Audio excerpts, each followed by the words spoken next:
Hello बच्चों, NEET special series में आज हम आपको क्या है कि सेंटर मास की प्रॉब्लम्स का डिस्कशन कराएंगे।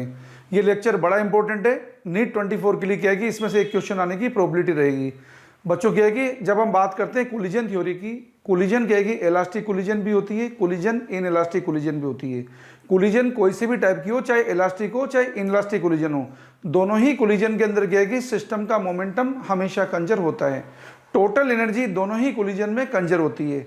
जब बात करते हैं मैकेनिकल एनर्जी की, तो मैकेनिकल एनर्जी इलास्टिक कोलिजन में तो कंजर्व होती है बच्चों, लेकिन इन इलास्टिक कोलिजन में मैकेनिकल एनर्जी कंजर्व नहीं होती है। जब बात करते हैं क्या है कि हम क्या है कि line of tangent and line of impact के बारे में, लाइन ऑफ इंपैक्ट को ही बोलते हैं लाइन ऑफ कोलिजन। तो बच्चों लाइन ऑफ टेंजेंट की डायरेक्शन में क्या है कि कोई मोमेंटम एक्सचेंज नहीं होता, तो कोई मोमेंटम एक्सचेंज नहीं होता तो कोलाइडिंग पार्टिकल्स के मोमेंटम चेंज नहीं होते हैं लाइन ऑफ टेंजेंट की डायरेक्शन में। लेकिन लाइन ऑफ इंपैक्ट जो हम बोल रहे हैं, जिसको लाइन ऑफ कोलिजन भी बोलते हैं, तो लाइन ऑफ कोलिजन की डायरेक्शन में ही केवल मोमेंटम का एक्सचेंज होता है, और मोमेंटम के एक्सचेंज होने की वजह से कोलाइडिंग पार्टिकल्स के मोमेंटम चेंज होते हैं।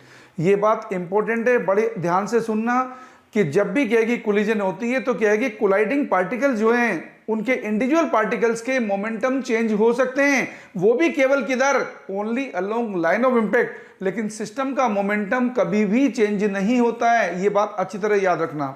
अब बच्चों क्या है कि आपको कुछ इलस्ट्रेशंस बताते हैं। देखिए यहां पे आपको दिखा रखा है, एक बॉल दिखा रखी है जिसका मास m है। इस बॉल की रेडियस r है बच्चों। इस बॉल से एक पार्टिकल आके टकराता है। पार्टिकल बच्चों यहां से क्या है कि चला है, इस पार्टिकल का मास भी m है, ये u वेलोसिटी से आके टकरा रहा है, और बच्चों ये इलास्टिक कोलिजन कर रहा है। ये हाइट h दे रखी है बच्चों, h यहां पे r से कम है बच्चों, ये हमारे पास r है। तो देखो बच्चों हमें यहां पे क्या पूछा, ये जो बॉल है ना, इस बॉल की वेलोसिटी पूछी जस्ट आफ्टर कोलिजन। तो ये हम निकालते हैं। बड़ा इजी कंसेप्ट है बच्चों, और बड़ा कंसेप्चुअल कंसेप्ट है बच्चों। देखो जब ये पार्टिकल इससे टकराएगा तो आप क्या देखोगे, ये पार्टिकल यहां पे टकराया इस जगह, और ये इस बॉल का सेंटर था बच्चों। इन दोनों को किया कि मिलाया, ये तो बनी हमारी लाइन ऑफ इंपैक्ट, जिसको बोलते हैं लाइन ऑफ कोलिजन, और ये बनी बच्चों line of tangent. Line of tangent and line of impact दोनों एक दूसरे के परपेंडिकुलर होते हैं बच्चों। क्या है कि लाइन ऑफ टेंजेंट की डायरेक्शन में कोई इंपल्सिव फोर्स काम नहीं करता है। लाइन ऑफ टेंजेंट की डायरेक्शन में कोई भी इंपल्सिव फोर्स काम नहीं करने की वजह से कोलाइडिंग पार्टिकल्स में कोई मोमेंटम का एक्सचेंज नहीं होता है, इसलिए कोलाइडिंग पार्टिकल्स के मोमेंटम चेंज नहीं होते हैं। कौन सी डायरेक्शन बच्चों, लाइन ऑफ टेंजेंट की डायरेक्शन में। केवल लाइन ऑफ इंपैक्ट ही वो डायरेक्शन है जिधर क्या है कि इंपल्सिव फोर्स काम करते हैं, और जिधर क्या है कि मोमेंटम एक्सचेंज होता है, और उसी डायरेक्शन में कोलाइडिंग पार्टिकल्स के मोमेंटम चेंज होते हैं। बात जब करते हैं परफेक्ट इलास्टिक कोलिजन की, तो परफेक्ट इलास्टिक कोलिजन में एक और खास बात है, यदि कोलाइडिंग पार्टिकल्स के मास सेम हो तो उनके क्या है कि कोलिजन के बाद मोमेंटम एक्सचेंज हो जाते हैं। तो देखिए यहां पे ये m मास का पार्टिकल जो पॉइंट मास है इससे आके टकराया, अगर इसका ये एंगल थीटा है सपोज, तो ये एंगल भी थीटा है, तो हम ये बोल सकते हैं ये क्या है कि अगर r था तो ये तो हमारा h दे रखा है, और ये हमारा हो जाएगा r cos थीटा, क्योंकि ये रेडियस थी r। अब देखिए अब हम आपको क्या है कि पिक्चर बताते हैं कोलाइडिंग पार्टिकल्स की just before collision and just after collision. तो देखो ये वाली जो u वेलोसिटी थी, ये u वेलोसिटी देख रहे हैं आप, तो जस्ट बिफोर कोलिजन अगर आप देखना चाहते हैं तो जस्ट बिफोर कोलिजन इसका क्या है कि कंपोनेंट इधर किधर है, लाइन ऑफ इंपैक्ट की डायरेक्शन में कंपोनेंट कितना है, u cos थीटा, और लाइन ऑफ टेंजेंट डायरेक्शन में कंपोनेंट कितना है, u sin थीटा। आपको थोड़ी देर पहले ही आपको बताया कि लाइन ऑफ टेंजेंट की डायरेक्शन में कोई इंपल्सिव फोर्स काम नहीं करते हैं, तो कोई मोमेंटम का एक्सचेंज नहीं होगा। तो u sin थीटा जो इस पॉइंट मास की क्या वेलोसिटी, इसमें कोई चेंज नहीं आएगा, इसकी वेलोसिटी आफ्टर कोलिजन भी u sin थीटा रहेगी। और ये u cos थीटा जो इस पॉइंट मास की क्या along line of impact velocity है, ये वेलोसिटी क्या है कि इस वाले क्या है कि मास को ट्रांसफर कर देगा। तो देखो जब वेलोसिटी की बात करेंगे जस्ट आफ्टर कोलिजन, तो ये पॉइंट मास जो था इसके पास तो क्या वेलोसिटी बचेगी, u sin थीटा, और इसके पास क्या आ जाएगी, इसके पास आ जाएगी u cos थीटा, और sin थीटा cos थीटा की वैल्यू हम यहां से निकाल देंगे। देखो sin थीटा कितना है यहां से, साइन थीटा यहाँ से h/r, और कोस थीटा कितना है, ये वाली डिस्टेंस कितनी हो जाएगी, √r² माइनस h²। तो कोस थीटा क्या होता है, बेस अपॉन हाइपोटेनियस, ये हमारा कोस थीटा आ गया। तो आपको यहां पे वेलोसिटी पूछी है, ये पॉइंट मास की तो कितनी होगी, velocity of point mass just after collision, ये तो कितनी है, u sin थीटा, और sin थीटा कितना है, h/r, तो ये तो हो गया u h/r। और वेलोसिटी किसकी आपको पूछी, बॉल की, जस्ट आफ्टर कोलिजन, ये कितनी हो जाएगी, ये हो जाएगी u cos थीटा, और cos थीटा कितना है हमारा, √r² माइनस h²/r। ये आपके पास वेलोसिटी आ गई just before collision and just after collision. Next question देखते हैं बच्चों।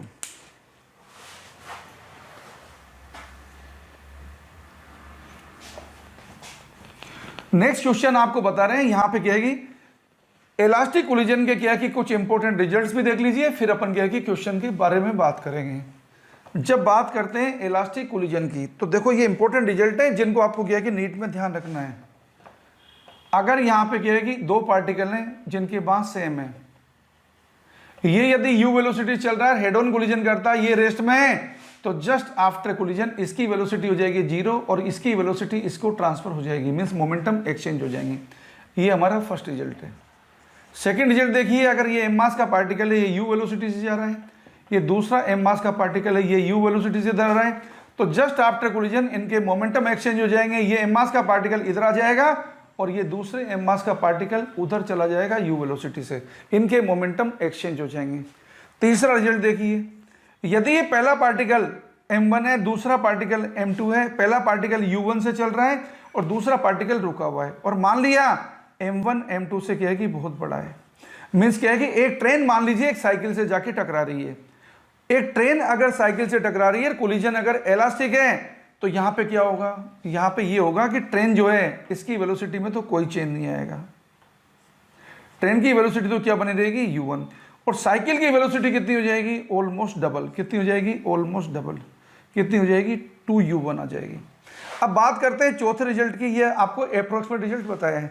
अगर ये क्या है कि साइकिल होती और ये अगर क्या है कि ट्रेन होती, मीन्स m1 अगर m2 से बहुत कम होता, m1 चल रहा है ये u1 वेलोसिटी से, ये रुका हुआ है, तो आफ्टर कोलिजन बात करें इलास्टिक कोलिजन की, आफ्टर कोलिजन क्या है कि m1 आपको m2 से बहुत कम दिया हुआ है, तो इसका क्या है कि सेकंड का तो कोई इफेक्ट नहीं होगा, फर्स्ट पार्टिकल जो है ये उसी वेलोसिटी से क्या है कि वापस रिबाउंस हो जाएगा और सेकंड पार्टिकल की वेलोसिटी वापस 0 ही बनी रहेगी। ये सारे ये थर्ड और फोर्थ रिजल्ट जो हैं ये अप्रोक्सीमेट रिजल्ट है जिनको आप न्यूमेरिकल में डायरेक्ट अप्लाई कर सकते हैं।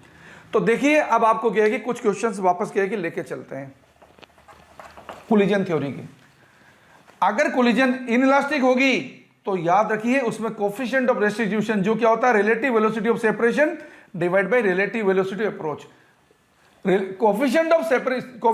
कोफिशिएंट ऑफ रेस्टिट्यूशन जो है इसकी वैल्यू E = 1 होती है। कौन सी कोलिजन के लिए, परफेक्ट इलास्टिक कोलिजन के लिए। परफेक्ट इलास्टिक कोलिजन के लिए इसकी वैल्यू 1 होती है। E = 0 ये बात होती है परफेक्ट इन इलास्टिक कोलिजन के लिए, परफेक्ट इन इलास्टिक कोलिजन के लिए। और E की थ्योरेटिकल वैल्यू होती है 0 से क्या है कि ज्यादा और 1 से कम या ये इक्वल, ये हमारे पास थ्योरेटिकल वैल्यू है E की। और ये E की प्रैक्टिकल वैल्यू है। E की वैल्यू 0 से ज्यादा होती है, 1 से कम होती है, ये E की प्रैक्टिकल वैल्यू है। और कोफिशिएंट ऑफ रेस्टिट्यूशन हमेशा निकाला जाता है अलोंग, कोफिशिएंट ऑफ रेस्टिट्यूशन को निकाला जाता है हमेशा लाइन ऑफ इंपैक्ट के डायरेक्शन में। ये क्या होता है, ये होता है relative velocity of separation divide by relative velocity of approach, इससे निकाला जाता है। अब हम क्या है कि क्वेश्चन को देखते हैं। क्वेश्चन इस तरीके से, ये बड़ा इंपॉर्टेंट क्वेश्चन है जो मैं आपको बताने जा रहा हूं। देखो पहले इसका रिजल्ट बताते हैं, फिर आपको क्या है कि क्वेश्चन ऑटोमेटिकली सोल्व करना हो जाएगा। देखो आपको दे रखा एक बॉल है जो किसी h हाइट से क्या है कि किसी ग्राउंड की सरफेस पे गिरती है और इसकी कोलिजन इनइलास्टिक होती है। कभी भी क्वेश्चन में अगर इलास्टिक कोलिजन लिखा जाएगा तो न्यूमेरिकल को परफेक्ट इलास्टिक मान के सोल्व करना। किसी क्वेश्चन में अगर इनइलास्टिक कोलिजन लिखा हुआ है उसे परफेक्ट इनलास्टिक मत मानना, उसमें ई की कुछ ना कुछ वैल्यू निकल के आएगी, मतलब वो ई इक्वल टू 0 नहीं मानेंगे। ओके, तो देखिए ये कुछ स्टैंडर्ड रिजल्ट है जिनको आपको ध्यान रखना है। अगर हमारा एक पार्टिकल है, इसे हमने क्या है कि एक साइड से छोड़ा है और हमें यहां पे पूछा है इसके नीचे गिरने का टाइम क्या होगा, और मान लो जस्ट बिफोर कोलिजन इसकी वेलोसिटी यू हो जाती है, जस्ट बिफोर कोलिजन इसकी वेलोसिटी यू जाती है, तो यू कितना हो जाएगा, मोशन की थर्ड इक्वेशन से यू हो जाएगा √2h अपॉन यू हो जाएगा √2gh, और गिरने का टाइम कितना होगा, मान लो गिरने में टाइम लग रहा है t0, ये कितना आएगा √2h अपॉन जी, कहां से निकाला, h equal to half GT² से, क्योंकि यहां पे कोलिजन क्या है कि आपको दे रखी इनलास्टिक नेचर की है, तो जस्ट आफ्टर कोलिजन अगर इसकी वेलोसिटी v है तो सीधा सीधा अलोंग लाइन ऑफ इम्पैक्ट क्या है कि इक्वेशन लिखना v equal to e into u, और क्या है कि सीधा सीधा अगर आपको हाइट अटेंड पूछी जाए तो हाइट अटेंड का क्या है कि सीधा सीधा क्या है कि स्टैंडर्ड लिखना h equal to e² into h, मतलब जब भी हाइट आएगी ना वो e² टाइम्स आएगी, ये बात याद रखना। और यदि आपको क्या है कि ऊपर जाने का टाइम निकाला जाता है, ये टाइम अगर t डैश है तो ये, और ये टाइम अगर t0 था तो ये टाइम आएगा e इंटू t0, ये आप क्या है कि डायरेक्ट याद रखना, इससे क्या है कि क्वेश्चन सोल्व करना आपका एकदम आसान रहेगा। अब देखिए आपको क्या है कि यहाँ पे न्यूमेरिकल में क्या क्या पूछ सकता है, देखिए आपको पूछ सकता है जिसको आप डायरेक्ट कर सकते हैं। अगर आपको दिया एक पार्टिकल 80 मीटर हाइट से गिरता है, 0 वेलोसिटी से यहां से, अब आपको पूछा कि जब ये रिबाउंस होगा और कोफिशिएंट ऑफ रेस्टिट्यूशन दे रखा है सपोज 1/2, आपको क्या दे रखा है, कोफिशिएंट ऑफ रेस्टिट्यूशन दे रखा है 1/2, आपको पूछा जाएगा कि मैक्सिमम कितनी हाइट पे जाएगा, और मैक्सिमम हाइट पे जाने में इसको क्या कि कितना टाइम लगेगा, ये आपको अगर पूछा है तो देखो आप आराम से निकाल सकते हैं, जो हाइट अटेंड आएगी वो कितने आएगी, वो आएगी e² इंटू h, तो e² कितना हो गया 1/4, h कितना था इसका 80, तो कितना हो गया, ये जाएगा 20 मीटर। और अगर आपको क्या पूछा जाता है कि यहाँ पे क्या है कि गिरने में टाइम इसको कितना लगा था, t0 लगा था 2h अपॉन g का अंडर रूट, जो कितना आया था 10 से 0 कट गया तो 4 सेकंड आया था। अब ये ऊपर जाएगा, इसमें टाइम अगर t डैश है तो t डैश कितना होगा, e टाइम्स 1/2 इंटू 4, ये टाइम लेगा 2 सेकेंड। इसको डायरेक्ट आप ऐसे सोल्व करेंगे। अब आपको क्या है कि फिर से नेक्स्ट क्वेश्चन पे लेके चलते हैं। देखिए अगर हमें ये बोला जाएगा कि एक 2 kg का पार्टिकल है, ये चल रहा है 3 मीटर पर सेकेंड से, और ये हमारे पास 3 kg का पार्टिकल है, ये आ रहा है यहाँ पे 2 मीटर पर सेकेंड से, और ई दे रखा आपको 1/2। आपको पूछा है जस्ट आफ्टर कोलिजन इनकी वेलोसिटीज क्या क्या है, आपको क्या पूछा है, जस्ट आफ्टर कोलिजन इनकी वेलोसिटीज क्या क्या है। तो कन्वीनियंस के लिए हम क्या मानते हैं, दोनों पार्टिकल को क्या है कि एक ही डायरेक्शन में चलता हुआ मानेंगे, उससे क्वेश्चन सोल्व करना आसान होगा। मान लेते हैं जस्ट आफ्टर कोलिजन इनकी वेलोसिटी v1 एंड v2 है, ये हमने मान लिया।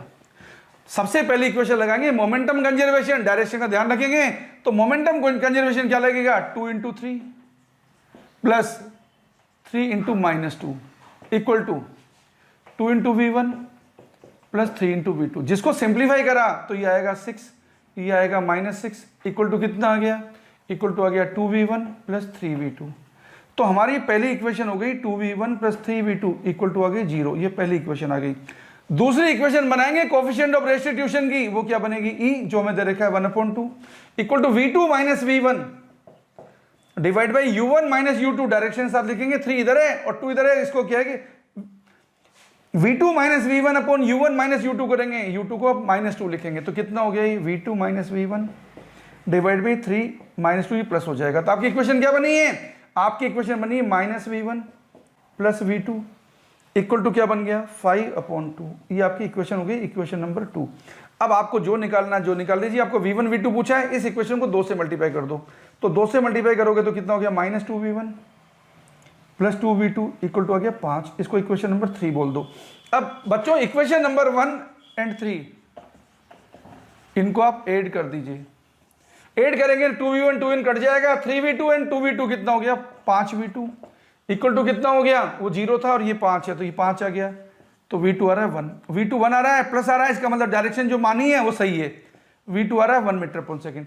v2 की वैल्यू आप क्या है कि कहीं भी रख दीजिए, इसमें रख दीजिए, सपोज आपको क्या मिला 2v1 plus 3v2 equal to कितना हो गया 0, तो 2v1 इक्वल टू क्या हो गया -3, v1 कितना आ गया -3/2, V1 की वैल्यू नेगेटिव माना क्या इंडिकेट कर रहा है? V1 की वैल्यू नेगेटिव माना ये इंडिकेट कर रहा है कि फर्स्ट पार्टिकल इधर नहीं जाएगा, ये लेफ्ट साइड वापस आएगा। ये आपको V1 बता रहा है। अगर आपको एनर्जी लॉस निकालना है तो शुरू की काइनेटिक एनर्जी लिख दो, बाद की काइनेटिक एनर्जी लिख दो। शुरू की काइनेटिक एनर्जी में से बाद की काइनेटिक एनर्जी घटा देना, आपको एनर्जी लॉस आ जाएगा सिस्टम का। ओके, तो नेक्स्ट क्वेश्चन पे लेके चलते हैं आपको। अब आपको दिया है एक बॉल जो है ग्राउंड से टकरा रही है, एक बॉल ग्राउंड से टकरा रही है। मान लेते हैं क्या है कि उसका जो एंगल दे रखा है, एंगल ऑफ इंसिडेंस, वो आपको दे रखा है अल्फा। ये आपको क्या है कि पिक्चर बता रखी है, एक बॉल है जो यहां पे क्या है कि ग्राउंड से टकरा रही है, ये नॉर्मल है, बॉल का मास m है, ये एंगल अल्फा है, और यहां से रिबाउंस होके जा रही है। ये जस्ट बिफोर कोलिजन इसने u वेलोसिटी से टकराई थी, जस्ट आफ्टर कोलिजन ये v वेलोसिटी से गई है, और ये एंगल ऑफ रिफ्लेक्शन ये यहां पे बीटा है, और कोफिशिएंट ऑफ रेस्टिट्यूशन e है। हमें यहां पे पूछा है कि बीटा एंड अल्फा में क्या रिलेशन है, v एंड u में क्या रिलेशन है, ये हमें पूछा है। तो आपको क्या बताया था? देखो ये बॉल का पिक्चर है, ये बॉल का पिक्चर था, ये आप देख रहे हैं ना, ये तो क्या है कि लाइन ऑफ इंपैक्ट है, और ये जो देख रहे हैं आप, ये लाइन ऑफ टेंजेंट है। आपको ये बात क्या है कि पहले से अच्छी तरह मालूम है कि लाइन ऑफ टेंजेंट की डायरेक्शन में कोई इंपल्सिव फोर्स काम नहीं करते हैं। लाइन ऑफ टेंजेंट की डायरेक्शन में कोई भी इंपल्सिव फोर्स काम नहीं करने की वजह से कोई मोमेंटम का एक्सचेंज नहीं होगा। तो कोलाइडिंग पार्टिकल्स के मोमेंटम क्या है कि सेम रहेंगे, जो थे वही रहेंगे। केवल लाइन ऑफ इंपैक्ट की डायरेक्शन में इंपल्सिव फोर्स काम करते हैं, और लाइन ऑफ इंपैक्ट की डायरेक्शन में क्या है कि मोमेंटम एक्सचेंज होगा। तो क्या है कि आप क्या है कि लाइन ऑफ इंपैक्ट की डायरेक्शन में क्या है कि मोमेंटम के एक्सचेंज की इक्वेशन लिखेंगे। कैसे? देखो, आपको क्या है कि ये क्या है कि पार्टिकल टकरा रहा है किससे? यू से टकरा रहा है। ये एंगल आपको अल्फा दिया था, ये अल्फा है। इस यू के मैं कंपोनेंट कर रहा हूं, इस यू के कंपोनेंट इधर तो कितना आ गया? यू कोस अल्फा, इधर कितना आ गया? You sine alpha. ये क्या है कि जस्ट बिफोर कोलिजन है, जस्ट आफ्टर कोलिजन अगर मैं कंपोनेंट यहां पे दिखाऊं आपको, तो ये आएगा यहां पे v साइन बीटा, और ये आएगा यहां पे v कोस बीटा। अब हम लगा रहे हैं लाइन ऑफ टेंजेंट के डायरेक्शन में क्या है कि मोमेंटम सेम रहेंगे। मोमेंटम क्या होता है? Mass into velocity. तो अलोंग लाइन ऑफ टेंजेंट हमारी इक्वेशन क्या बनने वाली है? हमारी इक्वेशन बनेगी v sine beta equal to बना u साइन अल्फा, और अलोंग लाइन ऑफ इंपैक्ट हमारी इक्वेशन बनी है ये v कोस बीटा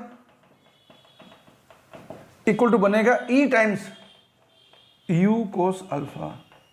इन दोनों इक्वेशन को अगर हम डिवाइड कर देते हैं तो देखोगे आप, ये इक्वेशन नंबर 1, ये इक्वेशन नंबर 2, इन दोनों को डिवाइड कर दोगे, v कैंसिल हो जाएगा, sign beta upon cos beta tan beta हो जाएगा, ये sine alpha upon cos alpha tan alpha हो जाएगा।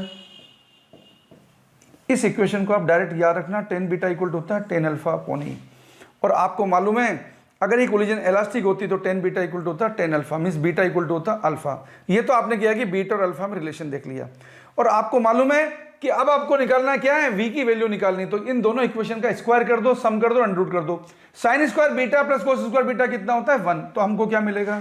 ये v मिलेगा। दोनों इक्वेशन का स्क्वायर कर दिया मैंने 1 और 2 का, u तो कॉमन आ जाएगा, तो हमें v की वैल्यू मिल रही है u into sine square alpha plus e square cos square alpha. आप यहां भी देख सकते हैं अगर कोलिजन इलास्टिक होती तो v इक्वल टू u होता। तो यहां से हम क्या है v और u का रिलेशन निकाल चुके हैं, यहां से हम क्या है कि बीटा और अल्फा का रिलेशन निकाल चुके हैं।